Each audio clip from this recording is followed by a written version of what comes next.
Tonight on VHS Night, it's So You Want to Fly Helicopters by Sporty's Video. The company Sporty's is still going strong. I've heard them called the Amazon of pilots, and that includes both real pilots as well as flight simulator enthusiasts. So if there's anything you'd think you'd ever need to fly a plane or a helicopter, regardless if it's an actual one or just on your computer, they've probably got it. And that includes a new up-to-date version of this program for helicopters, which includes interactive online training courses on your computer or smartphone or smart TV, and a completely new version of this video with new 3D animated graphics and even stereo sound. But tonight, for historical and entertainment purposes, I thought we'd take a look at the original version from 1989. This is our first double VHS night because it's on 2 tapes. And here's a list of some of the other programs from that time. 1-800-LIFTOFF, and they had their tapes available on both VHS and beta. So somebody at the company must have been a beta enthusiast to still provide their programs on beta in 1989, which is when this one is from. Sporty's video crew teams up with well-known helicopter examiner Don Fairbanks to prepare you for the challenge of helicopter flight. In addition to covering all the specific information needed to pass the helicopter portion of the FAA private pilot exam, you will be mentally prepared for your flight lessons. And of course, if you're seriously interested in this, I suggest you look up the new version of it available today, as I'm sure this private pilot exam has changed quite a bit since 1989. And I must commend them on their use of high-quality name-brand Scotch VHS tape instead of the cheapo no-name tape that a lot of these programs I featured have used and are in much worse condition than these tapes from 1989, which are in perfect, good quality, playable condition. So again, if you actually want to learn how to fly helicopters, I suggest you check out Sporty's Pilot Shop at sportys.com and look up their current offerings. But for now, for our historic entertainment, I present to you the original 1989 VHS version of So You Want to Fly Helicopters by Sporty's Video.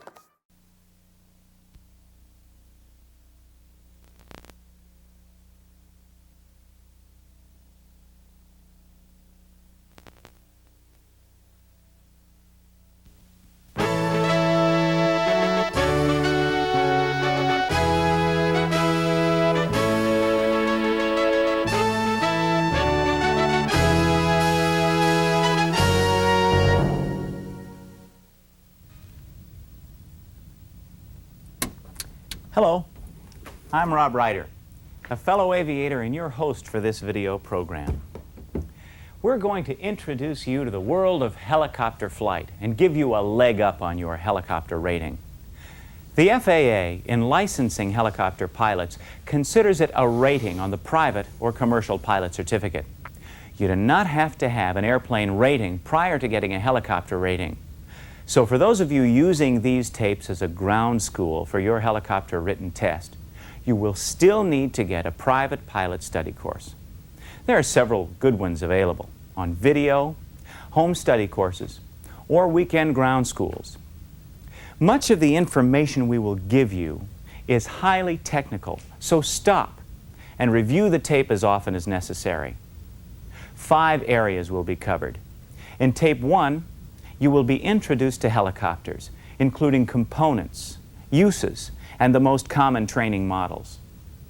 Rotary wing aerodynamics will be reviewed, and there are a lot of those. And finally, helicopter flight planning will be covered at the end of tape 1. Tape 2 begins with a pre-flight walk-around inspection of the Robinson R-22, a common training helicopter, followed by demonstrations of basic maneuvers. Some special procedures involving navigation and operations close out tape 2. Throughout all this material is the information you need to pass the written exam for the helicopter rating. We will not identify specific questions and their word-for-word answers because those are updated from time to time, but the basic principles of helicopter flight remain the same. These tapes are also not flight instruction. I cannot stress enough that you are going to need personal, quality flight instruction before you will be ready to go out and fly a helicopter. Although we will be showing you generally how some maneuvers are performed, this is only to demonstrate certain aspects of helicopter flight and to show you what to expect from your flight instruction. And that is a hallmark of a Sporty's videotape, the real world. What this means is that after you watch a Sporty's video, you will know what to expect in the cockpit as well as in theory. What you will be seeing in this video are real helicopters in actual operation, enhanced with appropriate graphics. In short, Sporty's will always bring you the best, and in keeping with that pledge, I would like to introduce my co-host for this introduction to the helicopter rating, Don Fairbanks. Don is one of the most knowledgeable and experienced aviators in the world. Don has over 30,000 flight hours logged, including service in World War II, Korea, and Vietnam. He is a Gold Seal flight instructor, FAA-designated flight examiner, and holds about every rating available. For over 30 years, Don and his family have owned and operated Cardinal Air Training in Cincinnati, Ohio. And until recently, he built and raced airplanes in the Reno Air Races, placing first several times in his class. Thanks for that excellent introduction, Rob. There are 4 points that will be stressed throughout this video that, if followed throughout your instruction and rating, will make you a safe and capable helicopter pilot. The first is something that Rob's already mentioned. You will need a lot of personal flight instruction from a qualified flight instructor. This is true not only to get your rating, but also recurrent training is necessary to stay sharp. Secondly is that helicopters fly differently than airplanes. A skillful airplane pilot is still required to receive a minimum of 30 hours flight training prior to the rating. Some of the same control inputs used in successful piloting of an airplane have completely different effects on the flight of a helicopter. And third, helicopters are inherently unstable aircraft, requiring constant and correct control inputs to maintain the fine balance of aerodynamic forces which allow helicopters to fly. One of these controlling forces necessary for continued flight is rotor RPM. Without rotor RPM, the helicopter pilot is unable to maintain the aircraft's equilibrium and maintain controlled flight. The point here is not to try to scare you out of helicopter flying, but merely to emphasize some truths about these magnificent machines. If you will remember that you need personal instruction, that helicopters fly differently than airplanes, and that they are inherently unstable, and that you must maintain correct rotor RPM, then you should have a safe and rewarding career as a helicopter pilot. Helicopters are safe machines, extremely useful, and for the most part, very fun to fly. Many helicopter mishaps occur at a low velocity and altitude and are usually much more damaging to the aircraft and the pilot's ego than the aircraft itself. The majority of the accidents that are publicized occur in poor weather or other hazardous conditions. This is because of the helicopter's frequent use as a search and rescue vehicle, often going to remote locations where other transportation cannot reach. The chances are very good that you are wanting a helicopter rating for personal or business use. In that respect, a helicopter is a very reliable and safe form of transportation. Some helicopters have a better safety rating than many other single-engine aircraft, including airplanes. That's a very good point, Rob. And a helicopter is one of the most useful vehicles ever invented. Every day somebody comes up with a new application. Helicopters have an unlimited field of motion, making them a go-anywhere, all-terrain vehicle that cannot be equaled for sightseeing. Truly, your window to the world. But again, it takes know-how, not just want to become a capable helicopter pilot.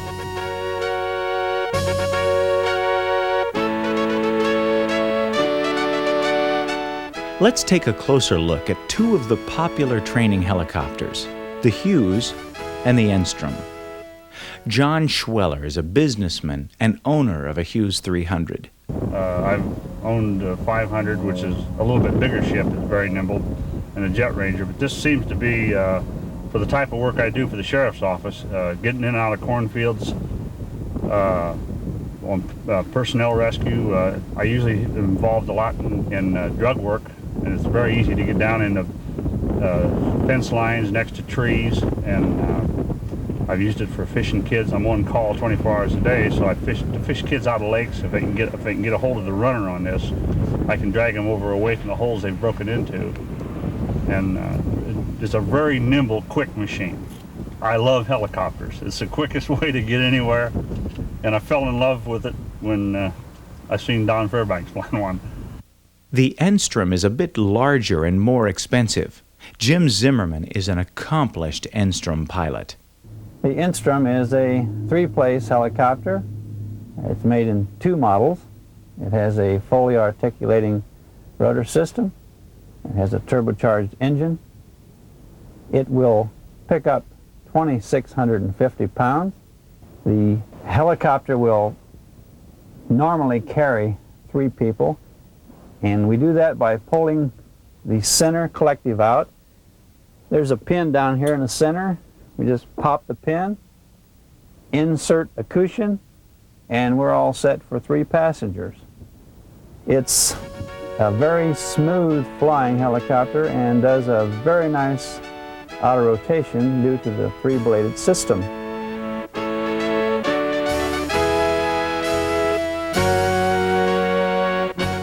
Let's begin by classifying helicopters. They are one of 2 types of aircraft in the rotorcraft category. First, there's the gyroplane, which also uses a large rotor in addition to the airplane-style propeller. The difference between a gyroplane and a helicopter, besides a propeller, is that the overhead rotor of the gyroplane is not engine-driven, except maybe for the initial startup. So rather than air being driven down by the rotor as in a helicopter, air moves upward through the rotor, causing it to spin, providing a lift vector.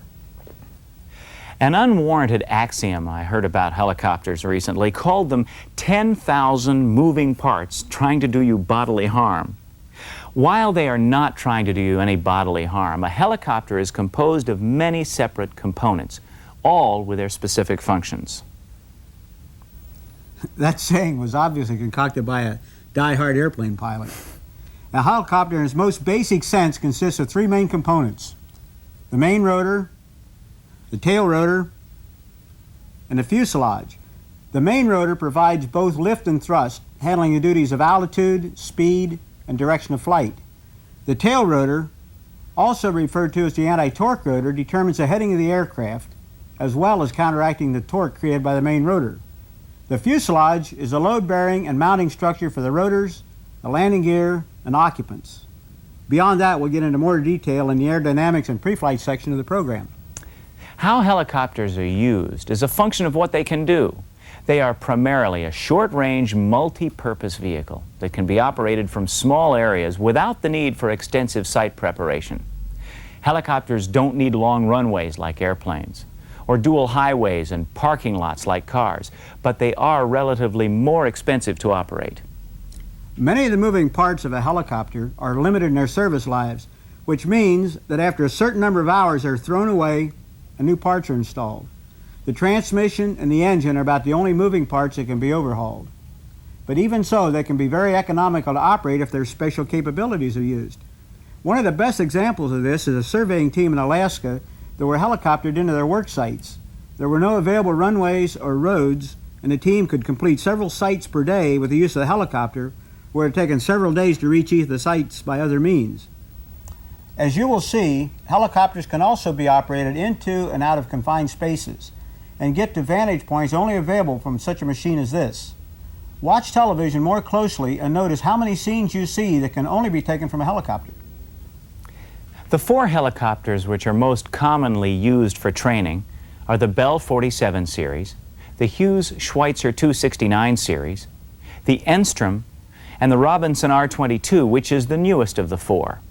Cardinal Air Training has used all 4 at one time or another, and each has its own advantages and disadvantages. The helicopter we will be using most in this video is the one Don presently operates, the Robinson R-22. The R-22 is a simple, relatively economical to operate, and honest to fly. It's honest in that it does for the pilot what's expected, so much so that Robinson issued a safety notice about pilots becoming too confident too quickly. It has very quick and responsive handling that many pilots like, but which also calls for increased alertness and caution on the part of the pilot. We caution you to become competent, but for sure not overconfident in any vehicle, not just helicopters. As we begin to talk about aerodynamics, I am reminded of yet another saying about helicopters. Helicopters do not fly, they beat the air into submission. This saying, like the other, is not exactly true.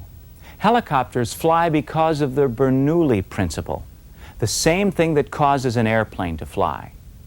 Airflow around an airfoil produces lift, but the similarities between airplane flight and helicopter flight are very few beyond that. Airplanes fly by moving the entire airframe through the air, including the stationary or fixed wing. As the wing or airfoil moves horizontally through the air, vertical lift component is produced, lifting the aircraft. The helicopter flies by rotating the airfoil, while the fuselage remains stationary, resulting in a classification as rotary wing aircraft. Lift is increased or decreased by varying the rotor pitch angle, and thrust is produced by tilting the rotor disc in whichever direction is desired. The rotor disc is a term for the rotor system in motion, which appears as a semi-opaque disc. The pitch angle of the rotor blades is controlled by the pilot with the collective control, so called because it changes the pitch angle of all the blades the same amount, or collectively. As the pitch angle is changed, so is the angle of attack, which increases or decreases the lift produced by the blade. The rotor disc is tilted through a control called the cyclic stick. The stick is moved in the desired direction of travel, which can be either forward, backward, or any direction in between. You're going to see that all of the controls are interrelated, making coordination of supreme importance in piloting a helicopter successfully. For example, as the collective is raised, which is called simply up collective, the pitch angle of the rotor blades is increased. This produces more lift, but as you should recall, as angle of attack and lift are increased, drag is also increased. So throttle must be added to maintain proper rotor RPM. When the throttle is increased, torque is increased. Torque is the force created as the engine, which is mounted in the fuselage, turns the rotor. One of the basic laws of motion says that for every action there is an equal and opposite reaction. If the action is to turn a rotor counterclockwise, then the reaction must be to try to turn the fuselage clockwise. If it were not for the action of the tail rotor, a helicopter would spin continuously. The tail rotor provides a thrust vector in the direction opposite of the torque, keeping the helicopter pointed in the correct direction. So as torque is increased by increasing the power, the tail rotor thrust must be increased. Tail rotor thrust is controlled by foot pedals, whose operation increases or decreases the pitch of the tail rotor blades. The greater the pitch angle, the greater the tail rotor thrust. Because of their function, they're also sometimes called anti-torque pedals. Tail rotor RPM is directly proportionate to the main rotor RPM. This is another reason RPM control is so important. If rotor RPM drops dangerously low, tail rotor effectiveness is diminished first. As an example, let's say that for every main rotor revolution, the tail rotor makes 5. If the main rotor loses only 20 RPM, the tail rotor has lost 100. If tail rotor effectiveness is lost, the helicopter begins to spin uncontrollably because of torque, disorienting the pilot very, very quickly.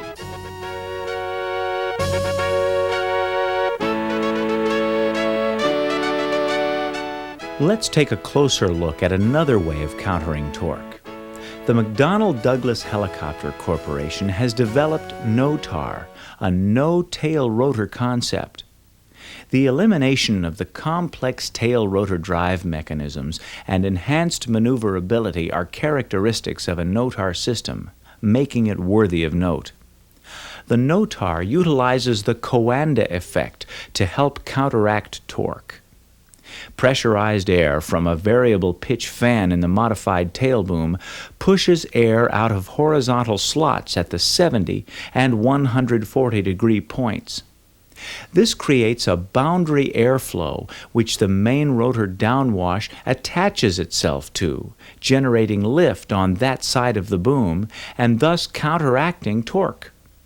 Directional control is provided by direct jet thrusters on each side of the tail boom. The enhanced maneuverability includes sideward flight of up to 40 knots and rearward flight of 30 knots. A no-tar system can literally back into the tops of trees with no tail rotor to get tangled in the branches. With its lower noise and vibration levels, no-tar should soon find its way into everyday operation.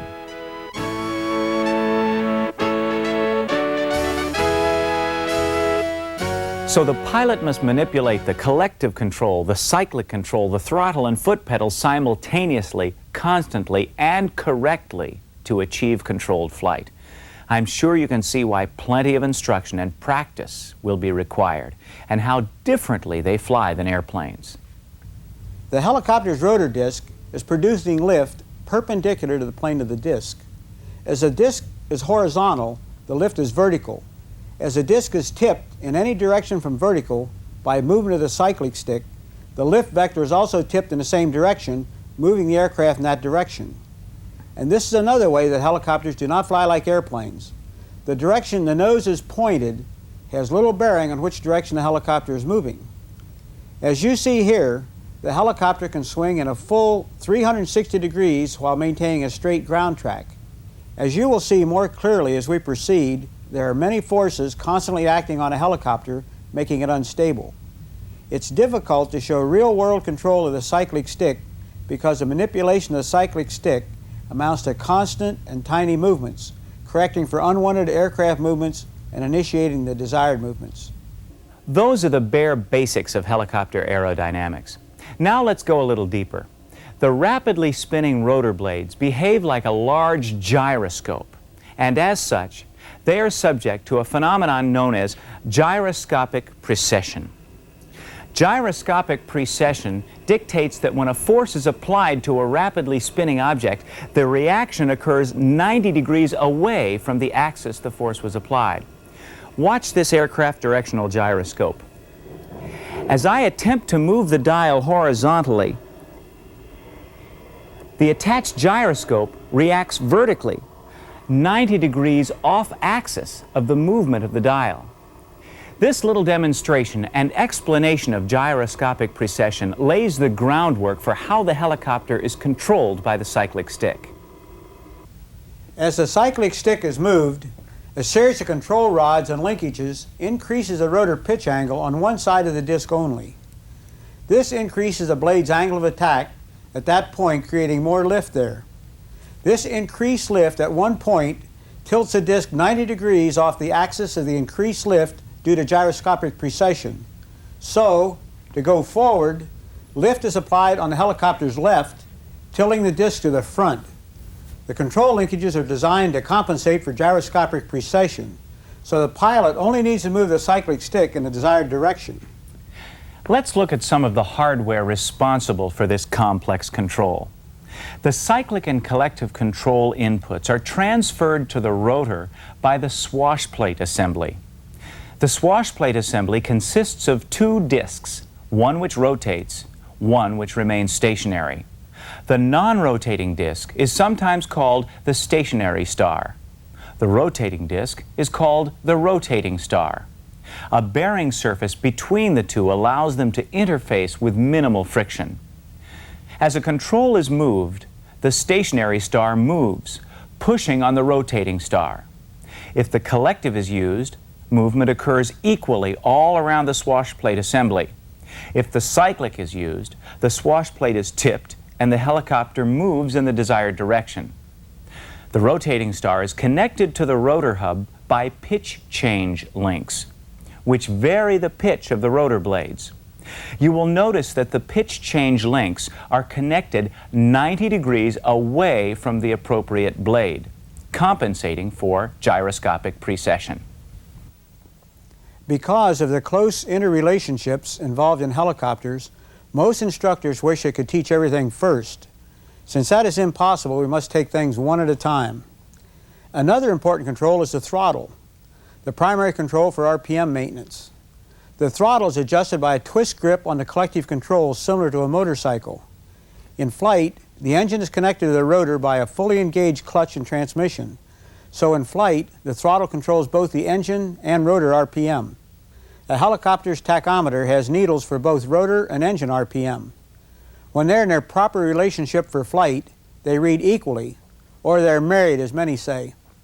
To make the pilot's workload easier, many manufacturers have developed a correlation device, so called because it correlates the collective control and the throttle. As we have mentioned, as up collective is applied, throttle must also increase. The correlation device handles some of this for the pilot, adjusting the throttle the appropriate amount for each collective change. We've seen that the cyclic controls direction, and the throttle and collective control the power and RPM. So it would seem that the only limits to forward speed would be structural and power related, like an airplane. But as we know, helicopters, they don't fly like airplanes. The helicopter airspeed gauge has a red never exceed line, just like the airplane gauge. While they do mean that a less than ideal speed is being reached, the reasons why are totally different from an airplane. There's a gremlin in helicopters known as retreating blade stall, or sometimes called retreating tip stall. To better understand retreating blade stall, visualize the helicopter in a hover in a no-wind condition. As an example, let's say the tips of the blade are moving at 400 miles per hour. So airflow is 400 miles per hour all around the disc. As the helicopter moves forward to a speed of 100 miles an hour, the airflow over the advancing blade is 400 miles per hour plus the 100 mile per hour forward speed. However, the retreating blade has an airflow that is 400 miles per hour rotation speed minus the 100 mile per hour forward speed, or only 300 miles per hour. In the extreme case, there is not enough airflow over the retreating blade to generate lift, so it stalls. You should remember that steep turns and turbulence at high airspeeds can aggravate a retreating blade stall situation, and on a practical level, retreating blade stalls are not practiced in helicopters the same way stalls are practiced in airplanes. But at any forward speed, there is less lift generated on the retreating blade than the advancing blade, and this effect is called dissymmetry of lift. If this were not compensated for, the helicopter would have a constant tendency to roll into the retreating blade. So along with everything else going on, the rotor system compensates for dissymmetry of lift by blade flapping and feathering. Both blade flapping and feathering happen automatically. As the rotor blades turn, the pitch of the retreating blade is increased, giving an extra lift, and the pitch of the advancing blade is decreased, lessening its angle of attack and therefore its lift. This helps compensate for dissymmetry of lift. The second thing that occurs is that because of the inherent decreased lift of the retreating blade, it tends to move downward. This downward movement on the retreating blade and the upward movement on the advancing blade, because of its inherent added lift, is called blade flapping. On some helicopters, there is a flapping hinge built into the rotor hub, allowing flapping to occur freely. On two-blade models, the blade flaps as a unit on a teetering hub. The retreating blade flaps downward, the angle of attack of the relative wind is increased, generating extra lift. As the advancing blade flaps up, because of its extra lift, the angle of attack of the relative wind is decreased, tending to lessen lift generated there. So the retreating blade feathers to increase pitch and flaps down for increased lift, and the advancing blade decreases its pitch angle and flaps up for decreased lift. Both of these actions help equalize lift over the rotor disc and compensate for dissymmetry of lift.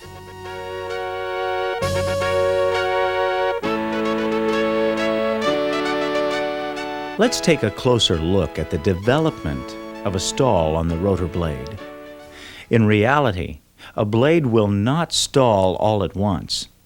The stall actually begins at each end of the blade and works toward the middle.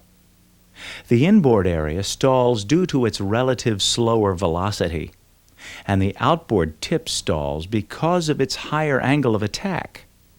As the stall develops, lift is diminished, and the helicopter will begin to roll into this lack of lift. There is another law of motion which applies to helicopter rotor blades. It is known as the conservation of angular momentum, which states that as the center of mass of a rotating body moves close to the axis of rotation, velocity will increase. Watch as the skater's arms are moved closer to the body, which is the axis of rotation. The speed of the spin increases. The same happens as the skater's arms are moved upward. The distance between the center of the mass of the arms and the axis of rotation decreases, and the speed increases. The same is true of a helicopter's rotor blades and is known as Coriolis effect. As the blade flaps upward, the blade wants to speed up, and as the blade flaps downward, its center of mass gets further from the hub and it wants to slow down. This would put a strain on the blades and a rotor hub if it were not for the lead-lag hinges built into the blade roots. The lead-lag hinges allow Coriolis effect to take place without damage or strain on the rotor system. Coriolis effect is less pronounced on two-bladed systems because they are underslung with respect to the rotor hub, making the change in the center of mass from the rotation point less. The next aerodynamic factor we want to cover is called coning. This is the result of the entire weight of the helicopter being suspended from the rotor blades. Notice how the blades bend as the weight of the model hangs from the rotor. This upward bending is called coning. Prior to takeoff, centrifugal force is a major force acting on the blades, and they tend to remain perpendicular to the rotor mast. As lift is increased by raising the collective, the blades tend to bend upward as the load on a rotor disc increases. There are three basic types of rotor systems, called fully articulated, semi-rigid, and rigid. Fully articulated rotor systems are multi-bladed systems in which the blades lead, lag, flap and feather. Semi-rigid systems are typically two-bladed systems mounted on a teetering hinge, which allows the blades to feather and to flap as a unit. A rigid rotor system allows only for the blades to feather or to change their pitch angle. I hope that we have firmly established a relationship between pitch angle, lift, and power as they relate aerodynamically to the helicopter. If you will remember that as up collective is applied, the pitch angle of the rotor blade increases and lift is generated, along with the accompanying drag. Whether with a correlation device or the twist grip on the collective handle, RPM must be maintained by the throttle. Since RPM should remain fairly constant, it cannot be used to measure the amount of power being used. That is done with a manifold pressure gauge.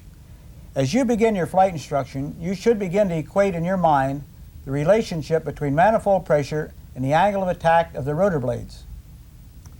Notice that on the manifold pressure gauge there is a yellow caution range and a red never exceed mark. When operating at or above the red line of manifold pressure, the gauge is telling you that in the event of an engine failure, the helicopter may not be able to execute a safe power-off landing. This is because at a high angle of attack, which also means high drag, the rotor RPM will decrease rapidly. Since RPM is necessary for control, the aircraft will become uncontrollable very, very quickly. The yellow and red ranges will vary from helicopter to helicopter because of the different rotor system. Because of inertia stored in the blades, a heavy-bladed system would decelerate at a slower rate than a light-bladed system. Therefore, a heavy-bladed system should have a higher manifold pressure allowance before the danger area would be reached. Let's take some practical examples of manifold pressure and RPM mismatches. I'll give you the situation and you explain the proper correction. First, let's say we have low RPM and low manifold pressure. By increasing the throttle only, we will increase both the RPM and the manifold pressure simultaneously. How about low RPM and high manifold pressure? By lowering the collective, the pitch angle of the rotor blades will be decreased. This decreases the drag and RPM will increase and manifold pressure will drop. High RPM and high manifold pressure. If we reduce the RPM with the throttle, we will also reduce the manifold pressure without moving the collective. High RPM and low manifold pressure. If we raise the collective, it'll increase the angle of attack to the main rotor, increase drag, and reduce RPM. These examples show you how one control change can accomplish two purposes. Using this reasoning, you can see how various control inputs can be coordinated to achieve any desired RPM and manifold pressure combination. As with any other aircraft, large abrupt control changes of collective or throttle should be avoided. All corrections should be accomplished through the use of smooth inputs. We are ready now to approach one of the most important aspects of helicopter flight, the pre-flight. The pre-flight for any aircraft begins nowhere near it. Always ask yourself if you are ready to fly. Are you properly rested, mind completely on the flight, and are you alcohol-free? The regulations mandate 8 hours from the time of your last drink prior to piloting an aircraft. But the pilot's saying of 24 hours from bottle to throttle is more wise. Secondly, are you qualified for the flight? Do you have a proper checkout and rating for the aircraft you are about to command?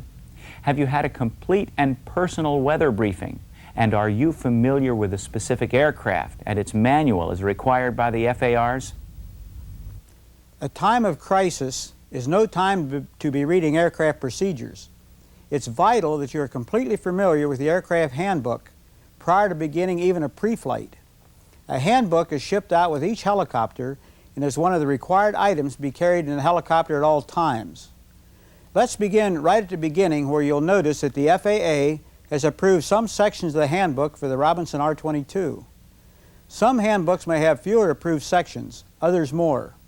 What this means is that these are sections of the handbook that the pilot in command must adhere to while operating. The FAA has sanctioned this information as necessary to be in compliance with the FARs. Sections that are not FAA approved still should be heeded because they contain vital information as well. The handbook from the manufacturer tells you what the helicopter will and will not do, and most importantly, what is safe. There is a format for all aircraft handbooks, dividing them into various sections. Each section covers a specific area of information about that aircraft. And since the format is standardized, if Section 2 in the Robinson R-22 deals with operating limitations, then Section 2 in a Cessna Citation jet would deal with operating limitations. It's important to note that many older manuals were made prior to the standardized format, so they will be slightly different. Very briefly, here's the format for a current pilot operating handbook for the Robinson R-22. Section 1 contains descriptive data, including abbreviations and definitions used throughout the manual. Section 2, as we mentioned before, deals with operating limitations. Emergency procedures are in Section 3, and Section 4 is normal procedures. Section 5 is performance charts. Section 6 is weight and balance data and loading instructions. Section 7 describes the helicopter's systems, such as controls, engine and fuel systems. Handling, servicing, and maintenance items are included in Section 8, and Section 9 is supplementary data for optional equipment or packages on the helicopter. Section 10 is safety tips and notices. I find this section particularly helpful in that a lot of safety tips and notices come from actual occurrences that the manufacturer feels could occur again if the pilot were not made aware of the possibility. For example, safety notice number 1 deals with inadvertent actuation for the mixture control in flight and offers procedures to avoid a recurrence. And here again is another way that helicopters do not fly like airplanes.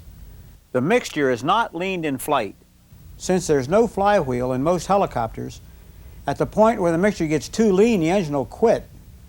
Another example of good information in a safety notice is item number 24, which deals with low RPM rotor stall.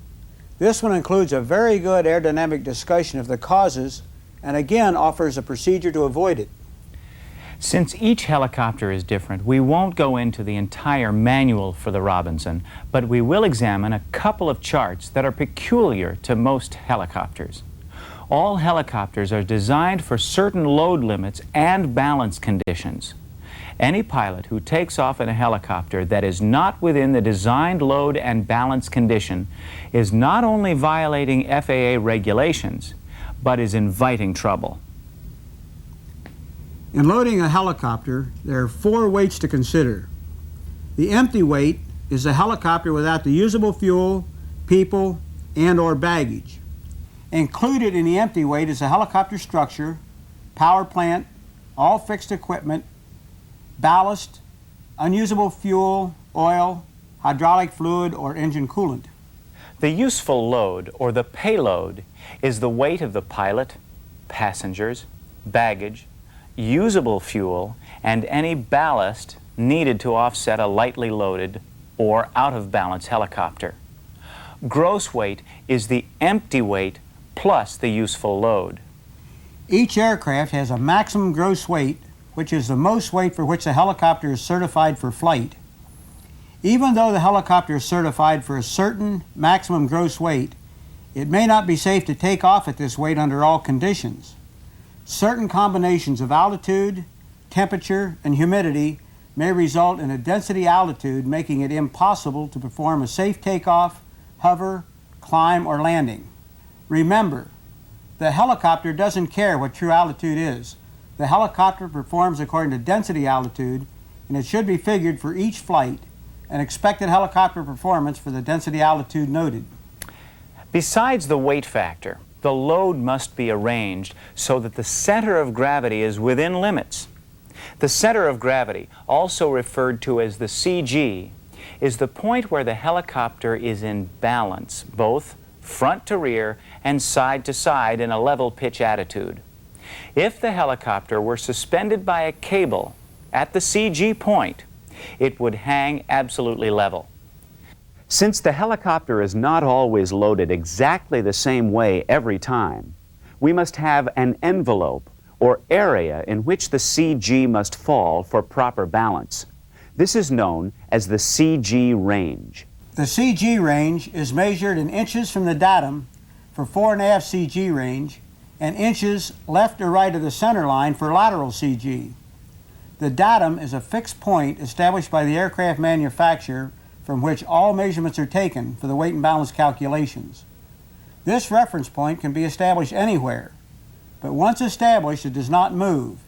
It may be something that can be seen, such as the front of the bubble, or a non-visual point, such as in the Robinson, which has a datum measured 100 inches forward of the main rotor shaft. Each item or person that is placed in the helicopter must be added to the weight, its arm measured, and its moment figured.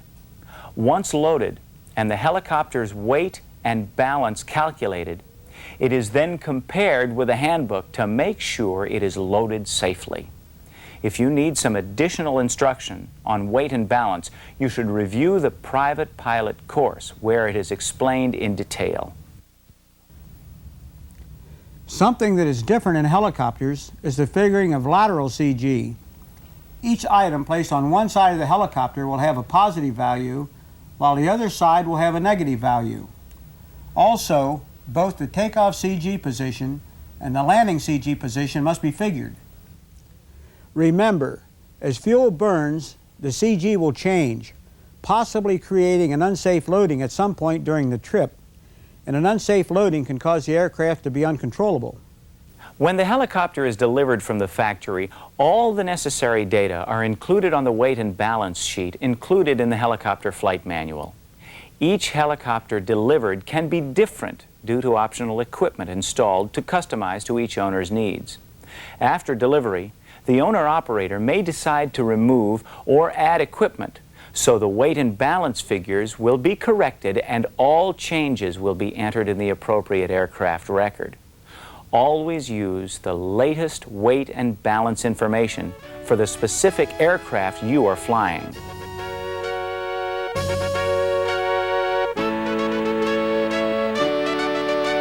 Let's take a closer look at lateral weight and balance in a helicopter. As an example, we'll carry a 170-pound passenger in the left seat and a 180-pound pilot in the right seat. There is no baggage, and the tank's filled with 102 pounds of fuel. The helicopter's basic empty weight is 830 pounds. During the trip, 80 pounds of fuel are used. We know from the longitudinal calculations that the CG is 98.06 inches aft of datum at takeoff and 97.36 inches upon landing, which is within limits. The left seat lateral arm is a negative 9.3 for a moment of negative 1,581 pound-inches. The right seat lateral arm is a positive 10.7 for a positive 1,926 pound-inch moment. There are 102 pounds of fuel with a lateral arm of negative 11.0 for a moment of negative 1,122 pound-inches on takeoff and a negative 242 pound-inches on landing. On takeoff, the gross weight is 1,282 pounds. The takeoff moment is a negative 777, so the takeoff lateral CG is negative 0.6. After burning 80 pounds of fuel, the moment and gross weight change. The lateral moment is now a positive 103 pound-inches, and gross weight is 1,202 pounds. The landing lateral CG is a positive 0.09. By plotting the CG positions on the CG envelope graph, we know that both longitudinal and lateral CG are acceptable for takeoff and landing.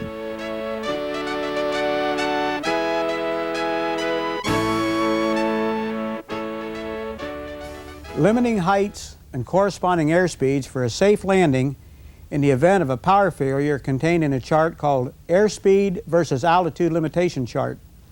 A more common term for this chart was the dead man's curve. It's now more commonly called the height velocity diagram. This is another chart prepared by the manufacturer giving the pilot the safe operating parameters for an altitude and airspeed necessary to complete a successful emergency landing. The altitude-airspeed combinations to avoid are shown in the shaded areas of the chart. When power failure does occur, the helicopter is still controllable to a safe landing. The procedure for a non-powered touchdown is called an auto-rotation. During auto-rotation, the rotors are driven by airflow upward through the rotor system. Altitude is traded for rotor RPM to maintain controllability of the helicopter. At the appropriate time near the ground, the collective is raised, slowing the descent and using the inertial energy and RPM in the rotors to bring the helicopter to a safe landing. During auto-rotation, two things are needed to keep the RPM up to where we have a controllable helicopter instead of a streamlined brick: altitude and airspeed. The helicopter powertrain is designed so that if the engine should cease driving the rotor, it is automatically disengaged from the rotor system to allow rotation freely in the original direction. This device is called the freewheeling unit. Referring back to the height velocity diagram for the R-22, we find that if we are going to travel at a forward airspeed of 50 knots, we should avoid altitudes between 70 and 270 feet above ground level. There are also minimum altitudes for certain speeds as well. If we are cruising at 80 knots, then we should avoid altitudes lower than 25 feet above the ground. In the low altitude, high airspeed portion of the diagram, the pilot risks a high-speed landing in an aircraft not designed for it. In the larger, lower airspeed, higher altitude portion of the diagram, enough altitude is not available to compensate for the low airspeed to maintain rotor RPM. As the diagram indicates, the recommended takeoff profile is to climb to not above 10 feet and accelerate to 45 knots, then gain altitude while increasing airspeed to 60 knots and climb to the desired altitude. Other charts we would want to consult include the hovering in ground effect and hovering out of ground effect ceilings. We have reached the end of Tape 1.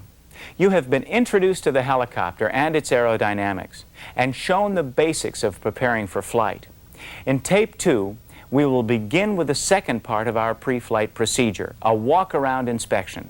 Then, some basic maneuvers will be demonstrated and special procedures that are necessary for helicopter students to master as well as be familiar with for passing the test.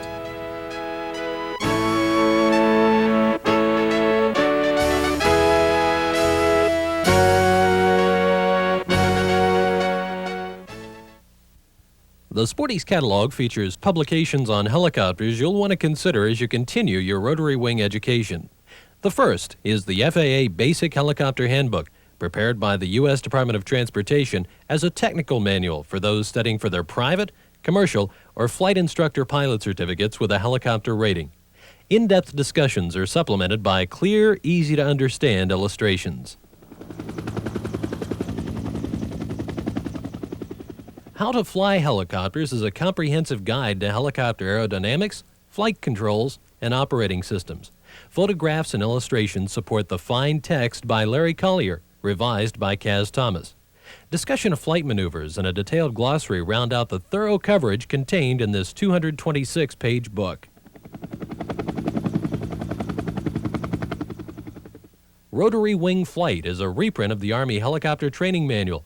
Within the pages of the same handbook used by military pilots, you'll discover aerodynamics, flight techniques, precautionary measures, and critical conditions as they apply to helicopter aviation. A glossary for quick reference makes learning easier. As mentioned earlier, you'll need a home study course to prepare for the private pilot written exam. Two of the best are the King and ATC private pilot video courses. In these 12 hours, you're exposed to everything you need to know to pass the test, including actual exam questions and their correct answers, explained in a clear, down-to-earth style. And finally, Sporty's has published its own private pilot test guide, which not only includes the questions and their correct answers, but explains why the other answers listed are wrong. The vast amount of information contained in this comprehensive and updated test guide was compiled and researched by the Sporty's Academy staff, giving you direct access to some of the best training in the aviation industry. To order any of these materials, use the catalog numbers listed with each item and call Sporty's toll-free at 1-800-LIFTOFF. Your order will be shipped to you immediately. And as always, any phone order received before 5 p.m. Eastern Time will be shipped that same day. For over 26 years, flight instructors, flight schools, FBOs, and individual pilots have relied on Sporty's Pilot Shop for their educational needs. Whether you're working on a rating or sharpening your current skill and knowledge, our selection of books and videos will take you beyond the rating and make you a better pilot. Sporty's Books and Videos, your leading edge in aviation education.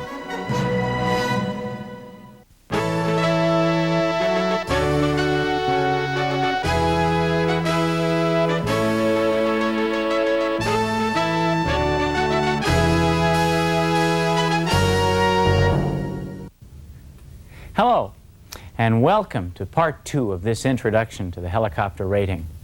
In this tape, we'll take you through a sample walk-around inspection of the Robinson R-22, demonstrate some basic and special maneuvers, and cover some of the FARs and other information that is specific for helicopters. I want to re-emphasize that these tapes are not intended to be flight instruction. You are going to need plenty of personal instruction from a qualified and rated helicopter CFI prior to commanding a helicopter. Don? Remember that a checklist should be used for every pre-flight inspection. Professional pilots who fly every day use checklists to make sure that no items are omitted when they pre-flight. And as you go through the checklist, you should be looking for things that appear different than normal. A potentially hazardous condition may not look bad, but it most likely will appear different. An example of this is the rear cross brace of the landing gear. A small amount of curve is built in to absorb shock. A hard landing may cause this piece to become overstressed and have an excessive smile in it. This would also cause the tail boom to sit lower to the ground, which should be noticeable.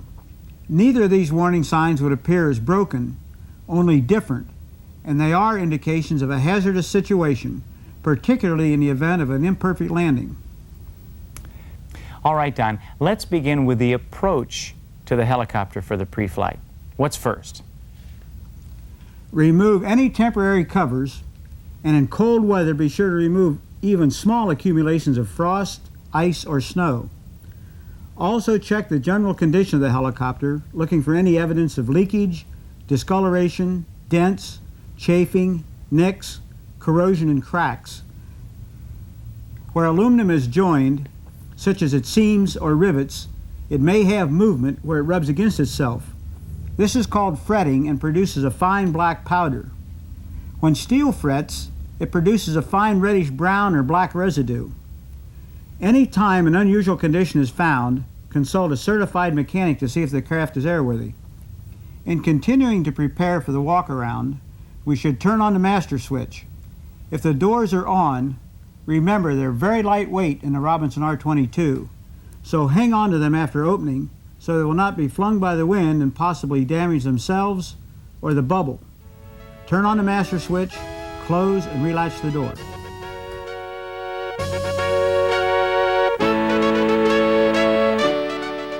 Let's take a closer look at temperature-sensitive tapes, a pre-flight inspection aid for aircraft operators. The particular brand we are showing you is Teletemp. Temperature-sensitive tapes are placed on components that produce excessive heat when they fail.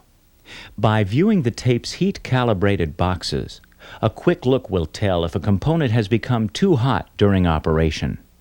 Under normal conditions, a mark is placed after the appropriate box. If during the pre-flight the pilot notices that other boxes have darkened, a mechanic should be consulted prior to flight. Typical components on which you might find temperature-sensitive tapes are the main rotor transmission, the main rotor gearbox, and the tail rotor gearbox. Watch for them as Don continues with a walk-around inspection.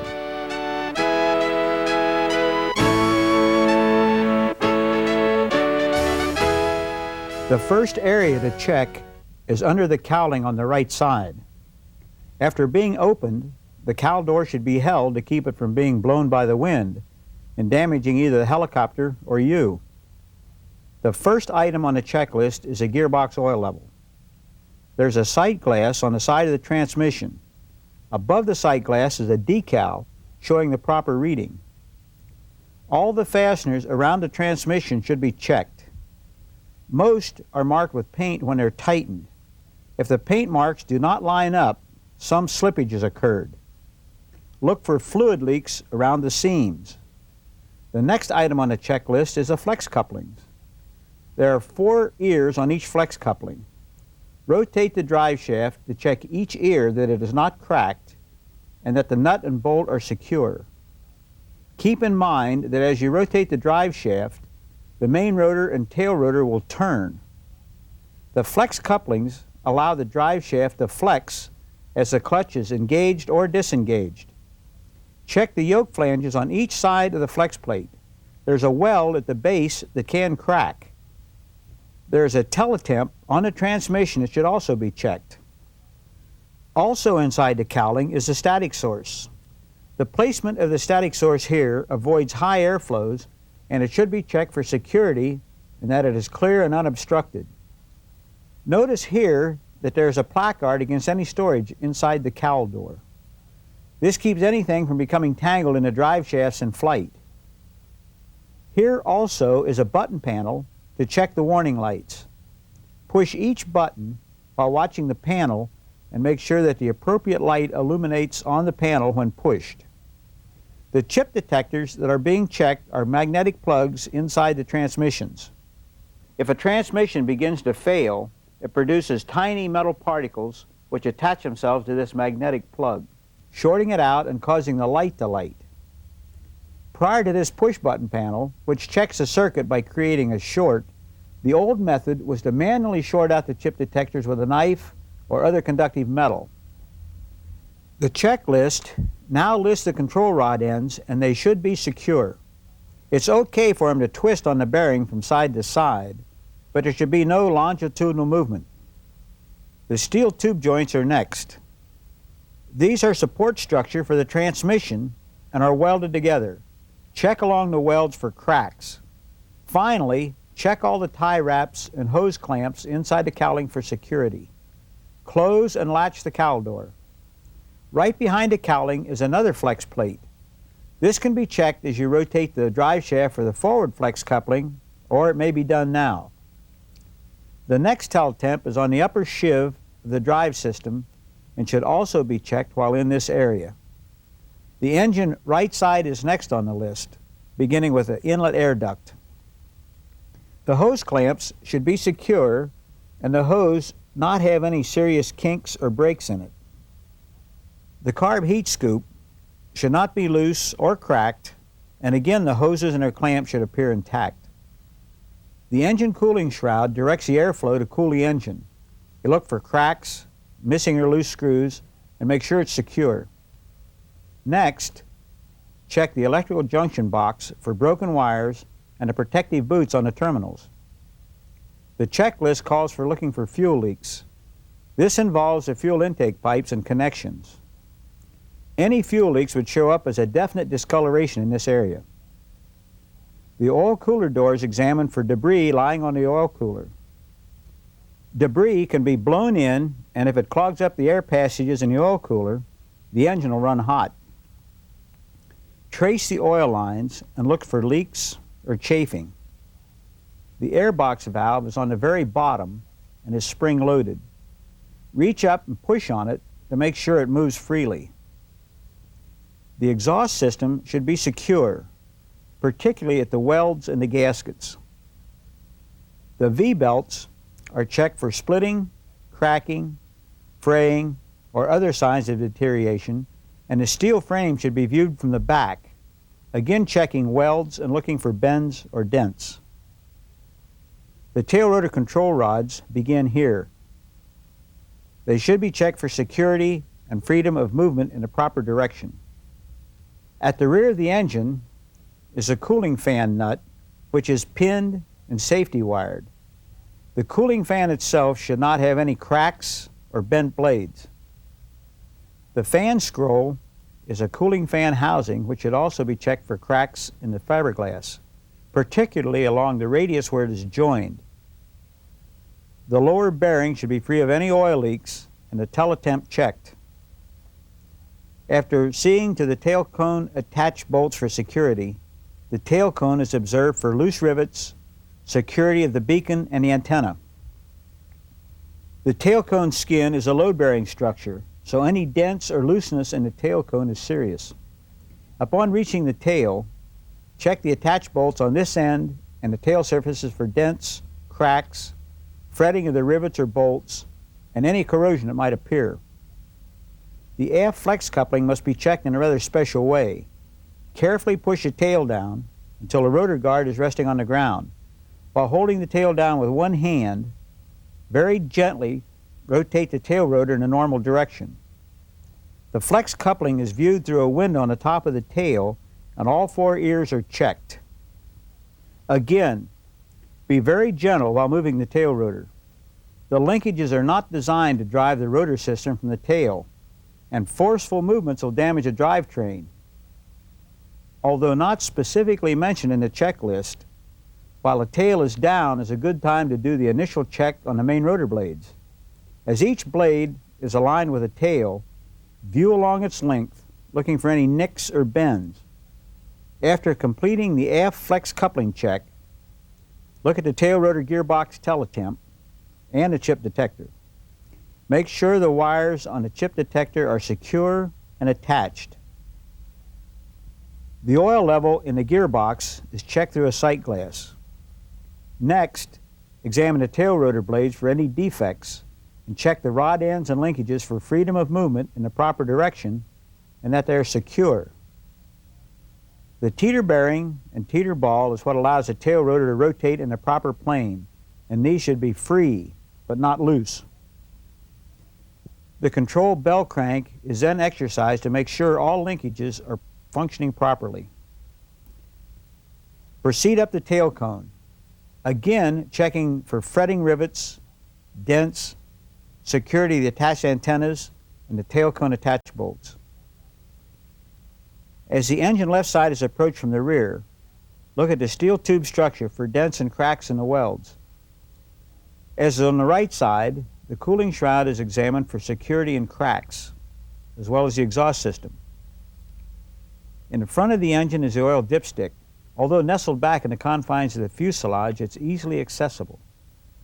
The throttle linkage, located underneath near the carburetor, is moved to make sure it's properly connected. The next item to check is the alternator belt tension. It should be tight and free of cracks or deterioration. The forward steel frame should be examined while in the area for dents or cracks in the welds. Another step-back look at the engine general condition is followed by the initial fuel check. Fuel checking procedures will be covered in a moment. For now, the main rotor blade is next. There's a steel tube step welded in for use in climbing up to the main rotor. It's important not to use the fuel cap as a handhold. The swash plate and rotor hub is viewed for general condition. Then the pitch change links, swash plate boot, and all fasteners are checked for security and integrity. After checking one side, be sure to rotate the blade by hand and check each item on the other side. The main hinge bolts, jam nuts, and swash plate bearings are examined for proper condition. As you do several pre-flights, you'll be able to accomplish them in a shorter period of time. But remember, always use a checklist. On the left side of the fuselage, we open the door and check in the left side baggage compartment, which is located under the seat. This baggage area is only rated for 50 pounds. If this is to be a solo flight, all loose articles should be secured from the left side, including headsets and left seat belt. Pay particular attention to the area around the collective to ensure that nothing interferes with full range of travel. After closing and relatching the door securely, check the door hinges to see that the hinge pins are there and securely fastened. The landing gear should appear undamaged, free of dents, any unusual bends, and all attachment bolts should be tight. After a quick check of the left position light, move to the front of the bubble, noting the windshield condition, the fresh air vent, and the landing lights. While up front, view the pitot tube, noting it's not clogged and that it's straight. The fuselage left side is a mirror of the right side checks, including position light, landing gear, and door hinge.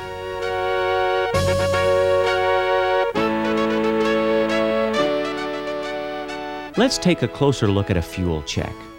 The first item is to make sure that you have enough fuel. If your aircraft has electric fuel gauges, turn on the master switch and read the fuel gauges. After turning the master switch off, visually inspect the fuel tanks as a double check of the gauges. If one is available, the fuel level should be checked with a calibrated measuring stick. Then, a sample should be drained from each tank. The drains are located at the lowest point in the tanks, such that any contamination or water will be near the drain and should be evident in the sample cup. Most pre-flight inspections also call for draining the fuel system's lowest point, called the sump. This drain is usually located near the engine. Always be careful that the drain closes totally after the sample is taken. Each fuel sample should be checked for three things: contamination, water, and that it is the proper fuel for the aircraft. Dirt and debris contamination can enter a fuel tank during refueling, especially if it is done at an off-airport site. If contamination is found, keep draining fuel from the afflicted tank until it is eliminated. Water can also find its way into a tank through leaky caps or condensation. Water will appear as bubbles or a separate layer from the fuel in the sample cup. Again, keep draining until water no longer appears in the sample. And finally, see that your aircraft has the proper grade and type of fuel. Reciprocating engines use either 80 octane, which is slightly red, 100 octane low lead, which is blue, or 100 octane, which is green. Gas turbine engines use Jet A fuel, which smells like kerosene. When replacing the caps on the fuel tank, make sure that the fuel cap vent holes are not clogged and any alignment marks line up with the corresponding marks on the aircraft. These simple steps should eliminate any chance of a fuel problem during your flight.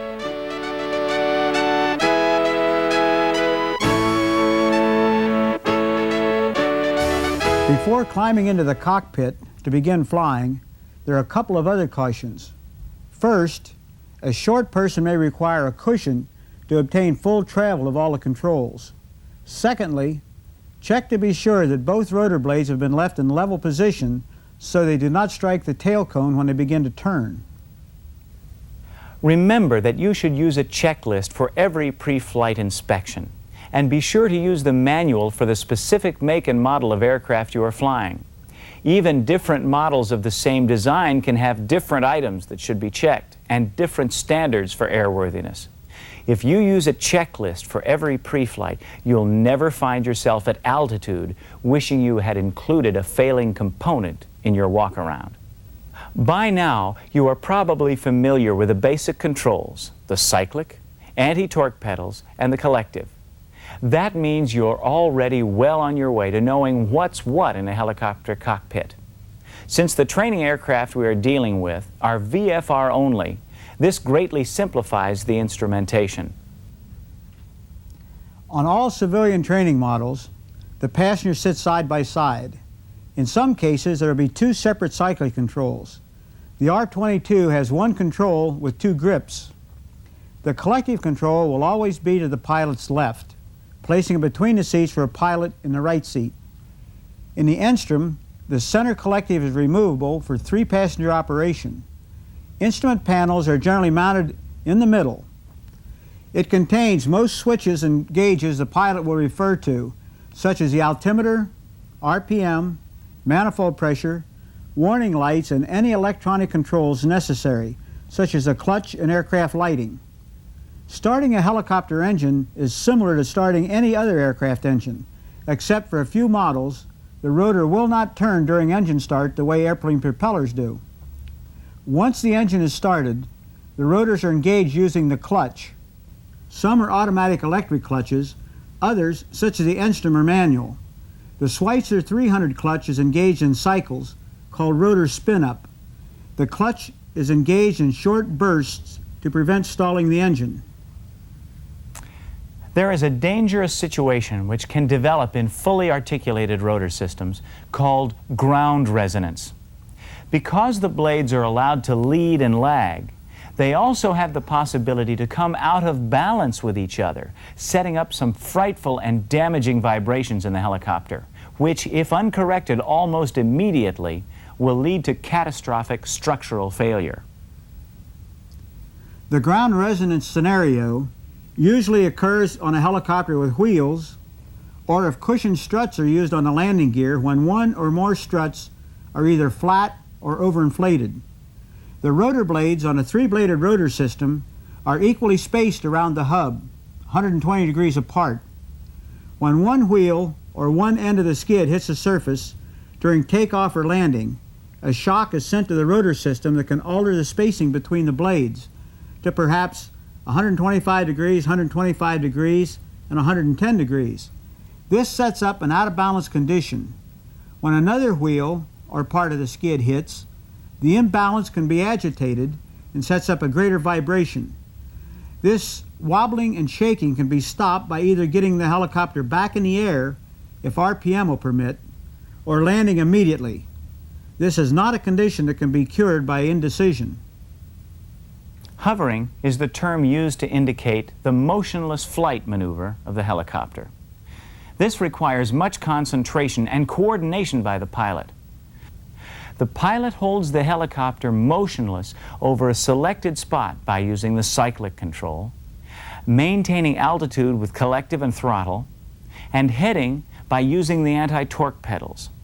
Only by proper coordination of all controls can hovering be successfully accomplished.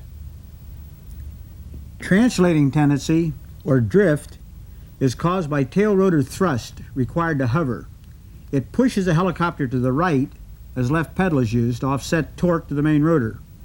Some helicopters rig the cyclic system and or the mast slightly to the left to tip the thrust vector, offsetting this drift. Others tip the rotor mast or swipe plate slightly to the left. Consistent, smooth pressures and movements are the helicopter pilot's goal. An old requirement, since canceled, required a private pilot to be able to hover in a 40-foot circle and a commercial pilot to be able to hover in a 20-foot circle. This requirement is removed because precise hovering is required for takeoff and landing anyway. Once hovering in one place is mastered, then hovering turns must be addressed. But even here, the helicopter doesn't make it simple. First, consider that in a hover, a certain amount of left pedal is required to overcome torque, which is wanting to turn the helicopter to the right and keep the nose pointed in the desired direction. Simply release some of the left pedal and a right turn will begin. However, since less power is being used by the tail rotor, the main rotor generates some additional lift. Unless some down collective is applied, the helicopter will tend to rise. The opposite is true of a hovering left turn. When more left pedal is applied, power is taken from the main rotor, resulting in a sink rate. Up collective must be applied. Therefore, a left hovering turn will require more power than a right hovering turn, a stationary hover, or in some cases, even a takeoff. Believe it or not, there is one area where helicopters and airplanes behave similarly, and that is with respect to ground effect. Simply put, ground effect is an extra cushion of air generated when an airfoil comes within its own length of the ground. Ground effect usually results in some extra aerodynamic benefits for aircraft, including helicopters. As Rob pointed out, hovering in ground effect is more efficient than hovering out of ground effect. The downwash flow of air is restricted by striking the surface and flowing outward. This means the downwash has less velocity due to the slight compression that occurs between the rotors and the ground. This reduced airflow allows the rotors to take a more effective bite out of the air, resulting in increased efficiency and requiring less power. Hovering out of ground effect requires more power.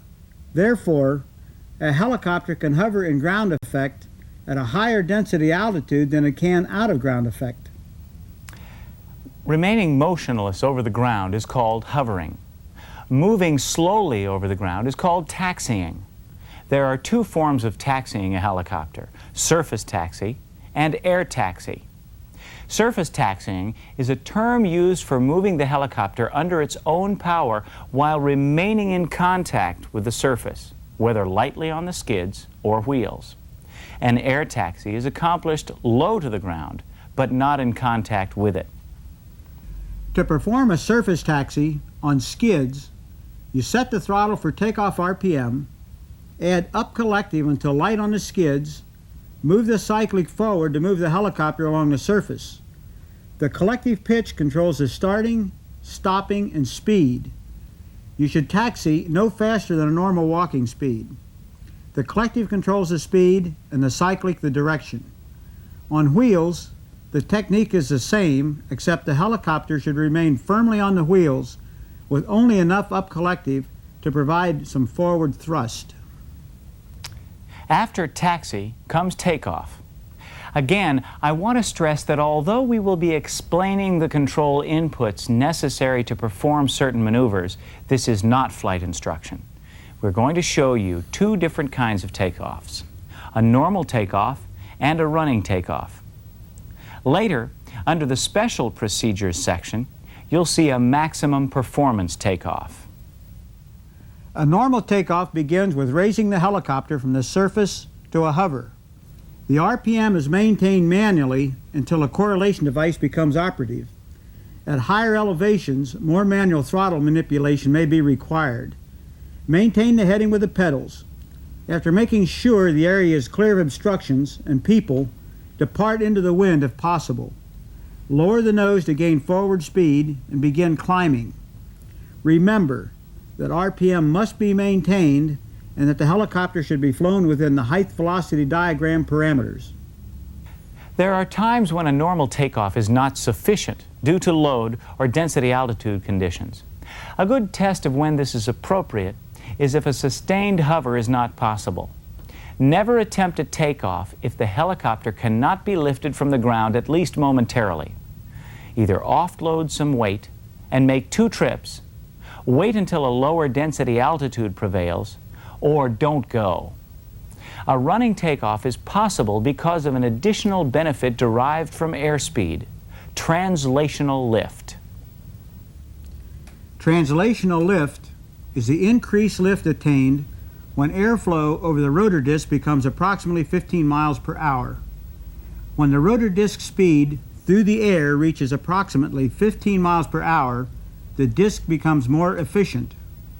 More lift is produced because of the higher airflow velocity, which created a greater mass of air per unit of time than is available while hovering. A simpler way of putting it is there is more available air to the rotor system. Translational lift is present with horizontal movement in any direction, and since it depends on airspeed, hovering in a wind blowing more than 15 miles an hour places the helicopter in a translational lift situation, just as if it were moving more than 15 miles per hour in still air. This additional lift is referred to as effective translational lift. To take advantage of translational lift for a running takeoff, the proper conditions must exist. There must be sufficient horizontal space which is smooth and level. The helicopter remains on the surface while forward speed is accelerated.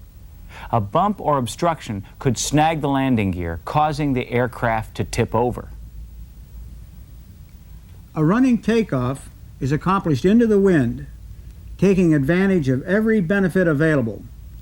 Obtain takeoff RPM with the throttle, begin moving the cyclic slightly forward, slowly race a collective to begin forward movement, maintain a straight ground track with the cyclic, and hold the heading with the pedals. As translational lift becomes effective, slight aft cyclic will allow the helicopter to become airborne smoothly. Slowly increase forward airspeed and follow a climb path that conforms to the height velocity diagram. Vibrations, other than those that are normally felt in flight, are your warning that something needs attention. We have 3 types of abnormal vibrations that give a clue as to what area might be developing problems: low, medium, or high frequency vibrations. Low frequency vibrations are associated with the object rotating the slowest, the main rotor. These vibrations are related to the main rotor RPM and the number of rotor blades, and are generally slow enough to be counted, such as 1 vibration per revolution, or 2 per rev, 3 per rev. These vibrations can be felt as a slight kick or jolt through the airframe or the cyclic stick. Variations felt through the fuselage are lateral, longitudinal, or vertical, or maybe a combination of all 3. The lateral vibration throws a pilot from side to side. The longitudinal throws a pilot forward and backward, or can be felt as a jolt in the back. Vertical vibrations bounce the pilot up and down, or is felt through the bottom of the seat. If the vibration is felt through both the fuselage and the cyclic, the cause is generally in the rotor or rotor support. A failed pylon fuselage support could be the probable cause. If the low frequency vibration in the fuselage happens only during translational flight or during climb at certain airspeeds, it may be that the rotor blade is hitting the blade rest stops. This can be eliminated by avoiding the flight condition that causes it. It should still be brought to the mechanic's attention. Low frequency vibrations that are mostly felt through the cyclic are generally found in the control system linkage between the cyclic and the rotor head. Medium frequency vibrations are generally found in the tail rotor system, since the tail rotor is the next fastest rotating object on the helicopter. These can be caused by improper rigging, imbalance, damaged tail rotor blades, or bad bearings in the tail rotor. If the vibrations occur only during turns, it may be by insufficient tail rotor flapping action. These vibrations are nearly impossible to count. High frequency vibrations are normally associated with a power plant and are impossible to count. They could also be associated with the tail rotor if its RPM would be about the same as the engine RPM. A defective clutch or bent or missing fan blade could cause this type vibration. Bearings in the engine, transmission, or tail rotor drive shaft could also be a suspect. Being able to classify these vibrations will make it much easier for the mechanic to understand the problem and make the necessary corrections. Another undesirable situation to find yourself in as the pilot of a helicopter is a low G load condition. The helicopter is designed to operate with a positive G load on the rotor system. As a matter of fact, it depends on it for safe flight. The one exception to this is a helicopter with a rigid rotor system. Anyone who is familiar with a mass bumping incident or any accident associated with low G or negative G situations in a helicopter knows it's something to be avoided, and it's unlikely to occur if the helicopter is flown within the FAA-approved flight envelope. When the rotor system is unloaded of the weight of the helicopter, such as when the nose is pitched over out of a climb, it's free to flop in any direction, sometimes allowing the rapidly spinning rotor to strike the tail boom or the rotor hub to violently contact the mast, which is called mast bumping. In severe cases of mast bumping, the mast is sheared off. In a tail boom strike, at the very least, the boom and the rotor blade are damaged, and in the worst case, the blade and the boom are destroyed. These situations can be avoided for the most part by maintaining a positive G load on the rotor system. And as we've mentioned before, low rotor RPM is dangerous, and it is in this context too. At low RPMs, the blades tend to flap to a greater degree, possibly leading to a boom strike. This is because of the reduced centrifugal force, their need to flap more to compensate for asymmetrical lift, and the more extreme control inputs that are necessary due to the reduced control effectiveness. In summary then, when you begin to get light in the seat, a sign of low G situation, you need to take immediate corrective action to restore normal G loading and/or rotor RPM. To prevent a possible accident, you should avoid abrupt control inputs, maintain RPM within proper limits, avoid any flight condition that may cause reduced G loading. Now we're ready for the approach and landing phase of helicopter maneuvers. While this phase of flight is no more difficult than any other, there are some specific techniques that help ensure that you make your approaches consistently and safely every time. Since helicopters normally operate to a spot for a landing, whether on a large airport to a landing pad or to a small dark spot in the corner of a field, we try to maintain a constant descent angle. Since we operate into a different area on most flights, we do not have the benefit of repeated approaches to become familiar with objects on the ground to aid us in establishing a constant glide path to our landing area. Helicopter pilots have developed a sight picture to give them a constant descent path to arrive at the landing zone.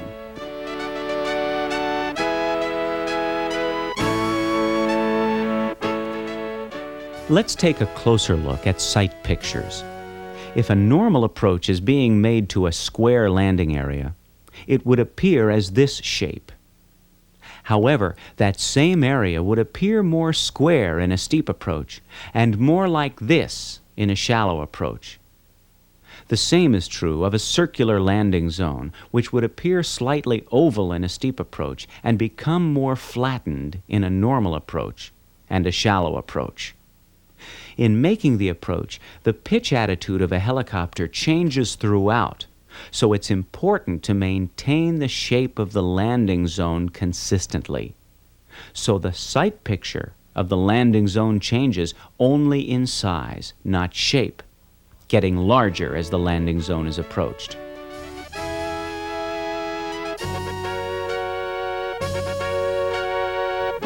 The approach is a transition maneuver in which the helicopter is flown from traffic pattern altitude to a normal hover altitude with 0 ground speed. A constant descent angle is maintained with a collective, and the airspeed, ground speed, is controlled with a cyclic. All approaches should be precision approaches and should be made to a predetermined point by maintaining our sight picture. The normal approach is the more natural approach. If we have a confined area, obstructions, etc., a steeper approach may be necessary, or due to weight, density, altitude, or something that may have to be flown under, a shallow approach will be required, perhaps terminating in a run-on landing. A normal approach is used the majority of the time by most helicopter pilots. A downwind leg to our landing area is desirable to allow positioning and time to properly plan the approach into the wind. At all times, the helicopter should be at an altitude and in a position that a safe autorotative landing can be made into the wind if a power plant failure should occur. The approach is started by lowering the collective to maintain approximately 10-degree approach angle to our predetermined spot. Maintain RPM with the throttle, airspeed and ground track with the cyclic, and heading with the pedals. Maintain approach speed as recommended in your pilot operating handbook to a predetermined altitude above the surface. Many pilots will maintain 60 knots until 60 feet above the surface, then reduce airspeed, ground speed approximately 1 knot for each foot of altitude. The goal is to be at a 50-foot altitude at 50 knots, 40 feet at 40 knots, 30 feet at 30 knots, 20 feet, 20 knots, 10 feet at 10 knots, and 0 ground speed at a hover. Power is added with the collective as we near our spot at a hover. RPM is maintained with the throttle, position maintained with the cyclic, and our altitude with the collective. When hover is established, then our descent to the landing is made by lowering the collective while maintaining RPM, position, and heading. A steep approach is begun the same as a normal approach, except our descent is delayed and our descent angle is more than 15 degrees. Generally, we're busier as our approach is steeper and we're slowing down and losing altitude more rapidly over a shorter distance. Our 50-foot 50 knots, 30-foot 30 knots, 10-foot 10-knot procedure is still valid, just a shorter time span. RPM control is very important as things are happening much quicker. Heading is maintained with the pedals, descent controlled with the collective, and ground track with the cyclic. Caution is advised as it's possible to hit the tail rotor or the tail skid if the corrections are made too slow or too late. Another caution is settling with power. This condition generally occurs when settling nearly vertical and is aggravated by high gross weights, high density altitudes, and 0 wind. As the rotor forces the air downward, the helicopter is descending into this downward flow. As power is increased to decrease the descent, airflow is increased. The more power, the faster the airflow, the faster the descent, which can terminate in a very short helicopter. The pilot's normal tendency in this condition is to add more power, which increases the descent rate. Proper recovery is to increase forward speed to get out of that column of descending air. Or, if forward motion is limited due to obstructions, a partial lowering of the collective may be effective. Your best action in a situation like this is to avoid it by good pre-planning. A shallow approach is generally made when a run-on landing is desired due to high altitude, high gross weight condition, and a normal or steep approach cannot be made due to insufficient power available to hover. The shallow approach utilizes the additional lift available during effective translational lift and normally touches down with an airspeed just above 15 miles per hour and rolls on with the wheels or slides on with skids. The shallow approach is initiated the same as a normal or steep approach, except a shallower angle of a descent, about 5 degrees, is made. We'll not arrive at a hover, but we'll need a smooth, clear area in which to be able to slide to a stop. Here again, we use a throttle to maintain RPM, collective for altitude control, cyclic for speed and direction, and the pedals for heading. It's very important that the skids be parallel to the landing area in the direction the helicopter is moving to prevent side loads on the skid that could cause the helicopter to roll over. As the helicopter touches down, direction is controlled by the cyclic, pedals maintain skid direction, collective controls the descent, and our ground speed on touchdown. After surface contact, the cyclic is moved slightly forward of neutral to tilt the main rotor away from the tail boom. Normally, the collective is held stationary after touchdown till a helicopter comes to a stop. If braking is required, the collective may be lowered cautiously. To ensure direction control, rotor RPM must be maintained till the helicopter stops. During takeoff and landing, there are many control inputs necessary within a short period. This is the time when a pilot's workload is the greatest and the time when a failure of some sort is the most demanding. For a moment, let's consider anti-torque failure. There is a way to control the helicopter long enough to get it on the ground. A failure of the anti-torque system could be caused by tail rotor blade failure, failure in the linkage between the pedals and the pitch change mechanism of the tail rotor, or failure of the tail rotor drive shaft. If the anti-torque system fails in forward flight, the nose will usually pitch and yaw. Pitching and yawing can be overcome by holding the cyclic near neutral and entering auto rotation. Avoid abrupt cyclic movements. Know the Pilot Operating Handbook emergency procedures, which give the manufacturer's recommendation for tail rotor failure. Directional control is maintained with a cyclic, and general throttle operation can move the nose left or right. Adding throttle will cause it to yaw to the right, and reducing throttle will cause a left yaw. A run-on, auto-rotation landing is normally desired. Anti-torque failure during hover requires immediate response from the pilot. Turning motion builds up rapidly due to the high power setting. The throttle should be closed immediately to stop the rapid yawing. Cyclic is used to stop all sideward or rearward motion, and a hovering auto-rotation procedure should be followed. We have used the term auto-rotation throughout this tape, and it is time to explain in more detail what an auto-rotation is. It's important to note that although auto-rotations are practiced, they are normally practiced to a power recovery, the same way engine-out procedures are practiced in airplanes. It is not a good idea to practice engine-out procedures in either helicopters or airplanes all the way to an off-airport landing. During auto-rotation, the main rotor is being driven by the relative wind. It is a very controlled and precise maneuver. Initial reaction is to rapidly lower the collective to maintain RPM. Any turns necessary to reach a satisfactory landing are made using the cyclic.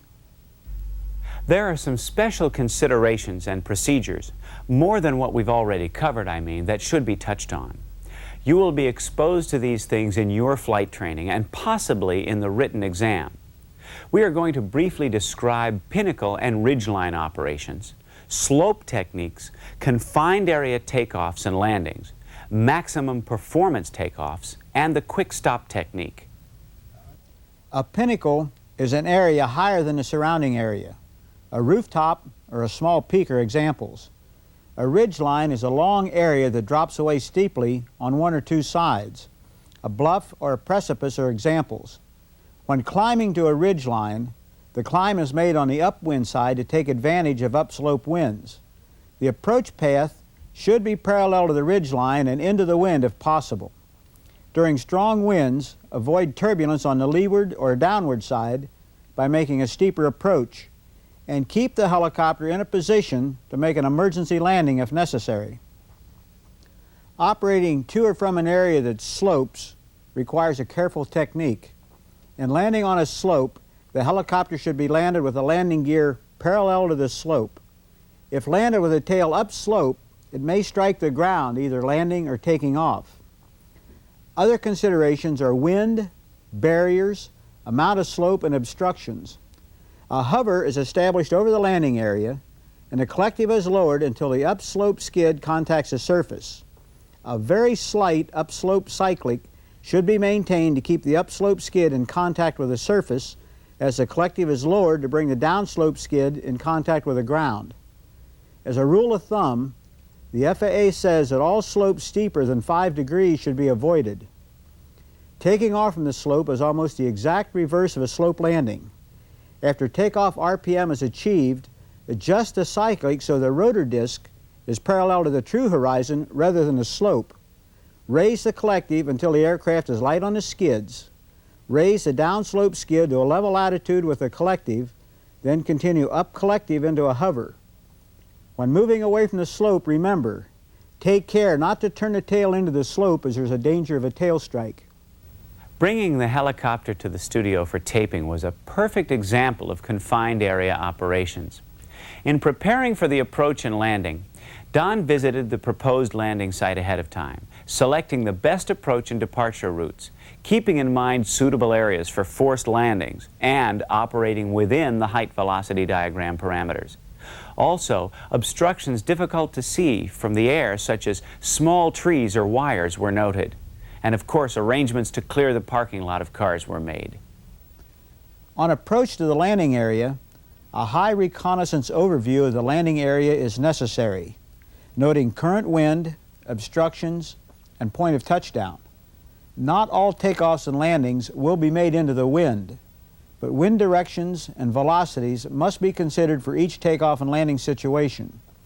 When it came time to depart the studio, the conditions were again checked and a decision was made on the safest departure route. Hover taxi to the most downwind location, depart as much into the wind as possible using all the available area. A maximum performance takeoff was used, which was necessary to clear barriers in the flight path. Again, thoroughly consult the performance charts of your helicopter to see what it will and will not do, and never try to exceed those values. The first operational step is to make sure that the power is available to hover. Proper RPM control is critical since we're making a steep, low airspeed climb. Be acutely aware of the fact that in a maximum performance takeoff, an engine or equipment failure at low altitude and airspeed places a flight in a dangerous situation, requiring immediate and correct action on the part of the pilot. One final special procedure you should be aware of is the quick stop. This is used in training because it requires a high degree of coordination as all controls are being used simultaneously. It is also a procedure encountered in the real world of helicopter operation. The purpose of the quick stop is to maintain a constant altitude, heading, and RPM while slowing the helicopter to a low ground speed or a hover. It's necessary in aborted takeoffs or shallow, high-speed approaches where there's not much space available. Caution must be taken during a quick stop that the tail does not strike the ground, since this is normally a low-altitude maneuver. The initial action is to apply aft cyclic to reduce the forward speed and lower the collective simultaneously, reducing the power to the main rotor. As the desired attitude, altitude, and speed are reached, the helicopter is brought to a hover. The helicopter's mission as a typically short-haul special purpose machine has some ramifications in practical day-to-day navigation. For instance, it is typically flown at low altitudes, making VOR reception difficult. But there are definite benefits, particularly when it comes to the rules and regulations. The way many of the FARs address helicopter navigation and operation is with the phrase, "other than a helicopter." For instance, Federal Air Regulation 91.107 states that no person may operate an aircraft other than a helicopter in a control zone under VFR unless flight visibility is at least 1 statute mile. No person may take off or land an aircraft other than a helicopter at any airport in a control zone under VFR unless the ground visibility at that airport is at least 1 statute mile. And this is interesting here. No person may operate an aircraft other than a helicopter under special VFR at night unless instrument rated and equipped. And at airports where special VFR is not authorized, those are denoted by the T symbols around the control zone. This only applies to fixed wing traffic. Helicopters can get special VFR at these airports. As we mentioned earlier, helicopters perform most of their missions between 500 and 1,000 feet above ground level. This means that dead reckoning, pilotage, or LORAN is most typically used. Going cross-country, helicopters fly point to point using landmarks such as tall objects, lakes, tree lines, dark or light spots on the ground as their signposts from departure to destination.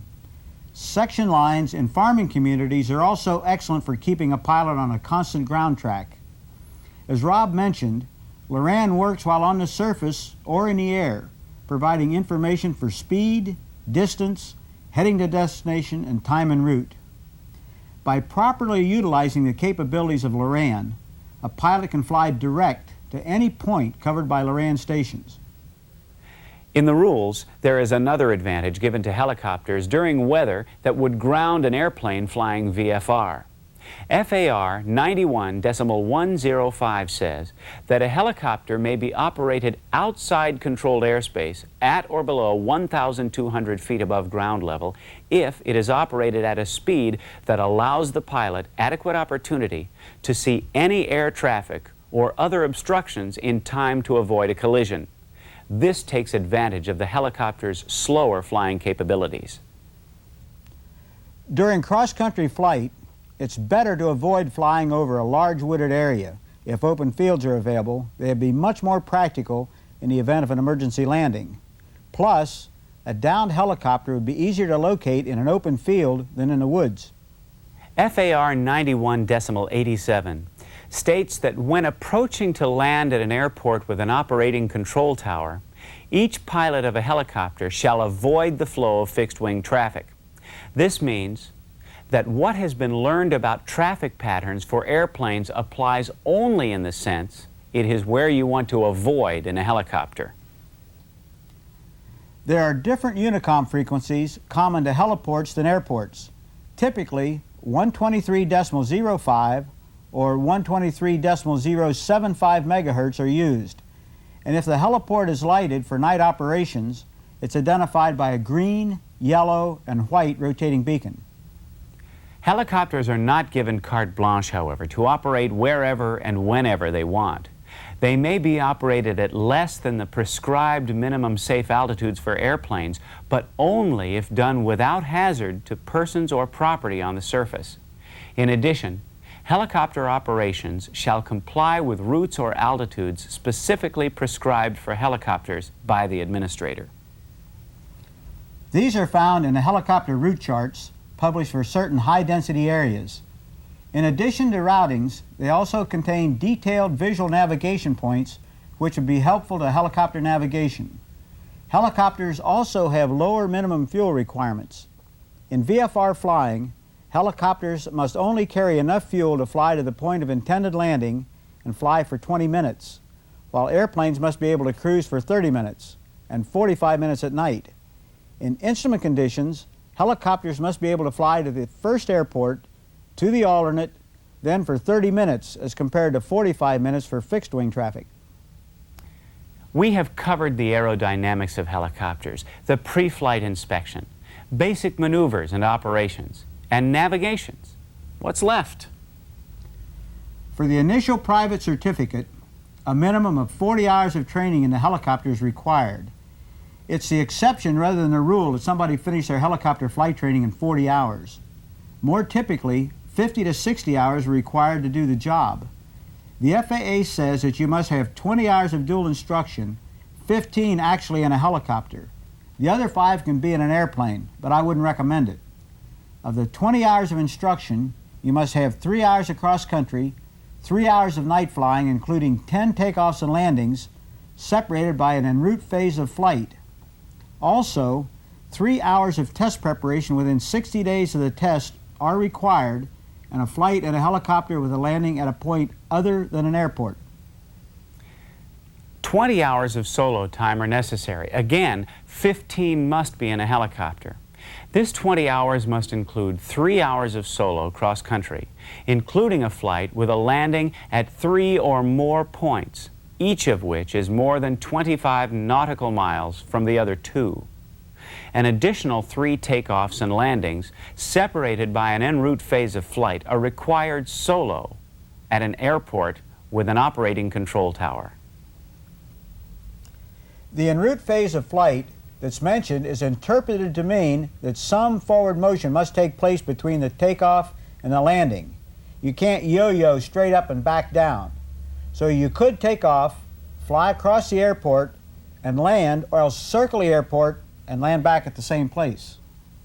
It's time for those of you who want to pursue the helicopter rating to locate a good flight instructor and begin your flight training. Remember, you're going to need plenty of personal flight instruction before you're ready to command a helicopter. And I hope you have seen how very differently helicopters fly than airplanes. Helicopters are unstable in most modes of flight. They require constant, timely, and correct control inputs to remain in flight successfully, and that requires practice.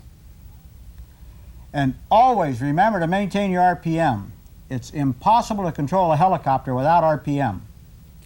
Those are the 4 main points we wanted to get across, along with the vast amount of information we have presented. Don, thank you for your wealth of information and experience. It's been a pleasure, Rob. Thanks. Some more material you should consult as you pursue helicopter flying is the FAA Basic Helicopter Handbook. There are also many good books for helicopters, as there are for airplanes, outlining operation, safety, and other material of interest to helicopter enthusiasts. Your helicopter career can be fun and very useful, but only if you put safety first. As a pilot, you are capable of personal flight, which only a small percentage of people can do. As a rotary wing pilot, you are joining the even more elite group of hover lovers, those who beat the air into submission.